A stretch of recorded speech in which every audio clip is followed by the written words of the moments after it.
If you notice on the previous design, okay, which was a 3-box, but the current one, which is 2.5 box design, we're actually keeping up with the current trend for such D-segment cars. And this is in line with a very sleek and a dynamic looking vehicle. And as you can see from the styling itself, okay, it is very up-to-date, modern, contemporary design for the current market requirements. And one of the things that you notice as well, we have not actually sacrificed any interior space or luggage space, despite the 2.5 box design.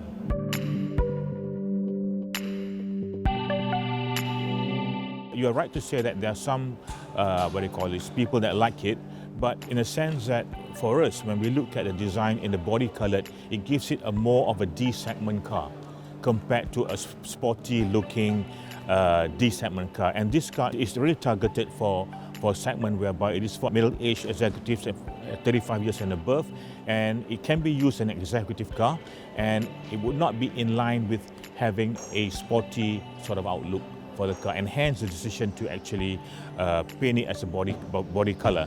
But moving forward, I think if you look at if there are requirements for us to paint it differently, okay, this is something that's an option that we can actually look at.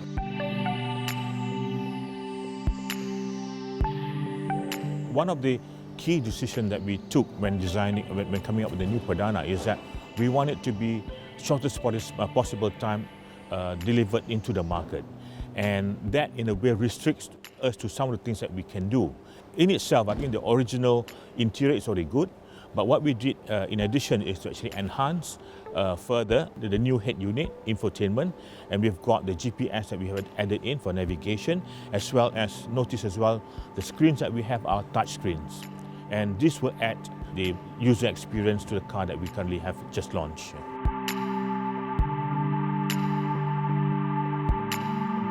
Comes back to what we have worked on in terms of collaboration with Honda.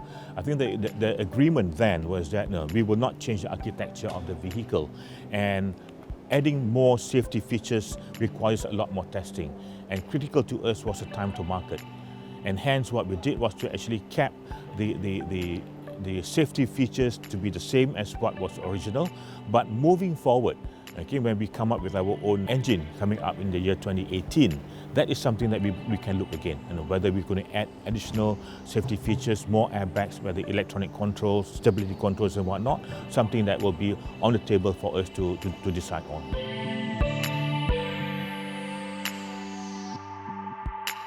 That is a consideration, but we'll have to look at how, the planning, the timing of it as well. And of course, I think the market or the consumer expect us to change all the time, but we would have to look at not just the cost of it, okay, but we have to look at in totality how it would fit in the overall design of the car.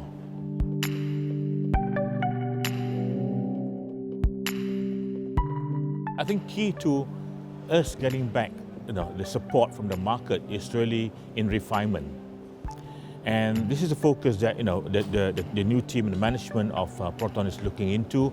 I think as people aspire to have a better car, the driving experience is important, and actually moving into a car which is, let's say, has got a lower noise level, doesn't have the buzz or the creaks in the car, that will actually build up the brand image or the brand value of Proton. And this is something that we are focusing on, not just on the D-segment car, but we want to bring it even to the B segment and to the C segment as well. So for us now, NVH is going to be a priority for our upcoming models.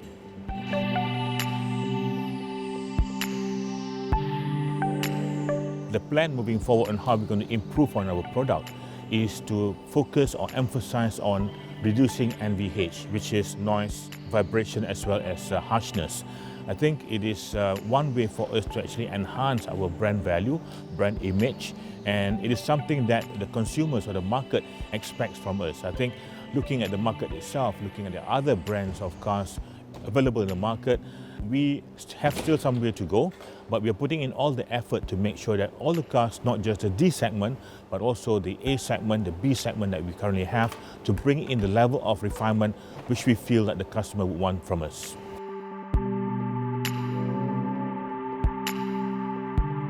Technically, I think we have to look at the engineering.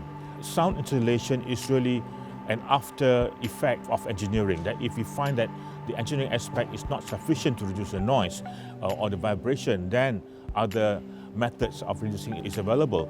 But I think what is important is that we tackle the issue fundamentally. From the starting point of the design, engineering design, we actually have NVH as one of the areas that it is important for us to reduce. And I think we are moving in the right direction. I think our engineers are focused on that. And the emphasis now moving forward is, as I said, to give the positive experience for the driver, for the passenger when they drive in our Proton cars.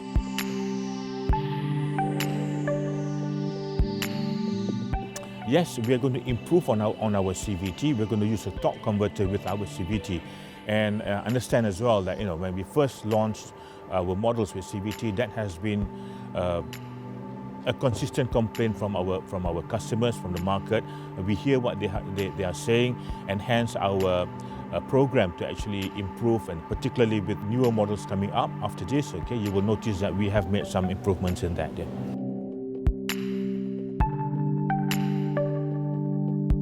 I think if you look at our current models, okay, aside from the latest Perdana, the torque converter, the CVT with the torque converter gives the fuel consumption level that we're actually looking at.